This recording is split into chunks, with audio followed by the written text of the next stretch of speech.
Merci, Présidente. Monsieur le ministre de l'Intérieur, vous qui vous êtes visiblement trompé de ministère, puisque vous ne parlez que de l'extérieur et surtout de l'Algérie, dont pourtant le taux d'exécution des OQTF est le même que le Maroc, la Tunisie ou le Mali, témoignant que vous ne vous agitez pas pour les Français, mais pour vos propres intérêts. Avec vos ripostes graduées, vos menaces de démission, vous nous jouez tous les jours une nouvelle partition qui ne vous mène qu'à des défaites. Car pour exister, vous copiez les méthodes des fascistes outre-Atlantique, mais vous n'êtes pas Trump, monsieur, juste un joueur de trompette. Oui, il faut parler de sang sale.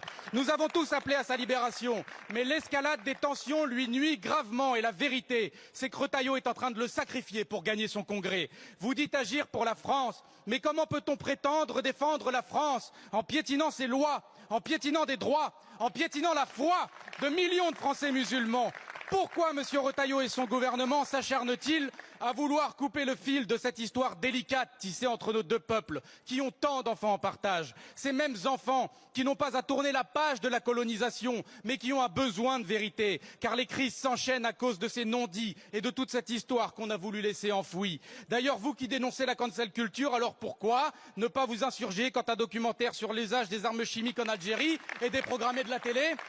Monsieur le Premier ministre, votre gouvernement n'est pas à la hauteur de notre histoire commune, pas à la hauteur de ces Algériens qui ont fait couler leur sang à Monte Cassino ou dans le débarquement de Provence, pas à la hauteur de nos anciens qui ont mêlé leur sueur dans les mines et les usines de toute la France.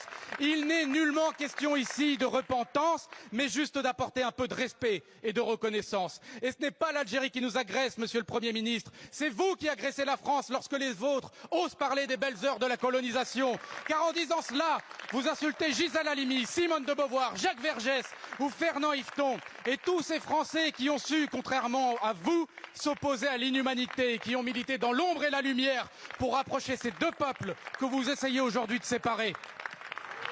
Je vous remercie. La parole est à monsieur Jean-Noël Barrot.